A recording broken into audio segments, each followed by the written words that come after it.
Greetings from Valencia. I am Enrique O'Connor. I am the president of the Iberian Society of Citometry and a board member of the European Society for Clinical Cell Analysis. And I am here as a user of this beautiful facility. The Palacio de Congresos of Valencia has been our host for these days, and I have to recognize that all the effort that we have done, all the fears that we had at the beginning had been totally cancelled thanks to the collaboration of the wonderful team that has helped us in all the problems. We have been here 3 days at home.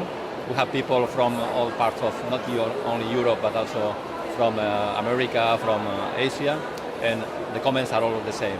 Wow, you've got a very nice place.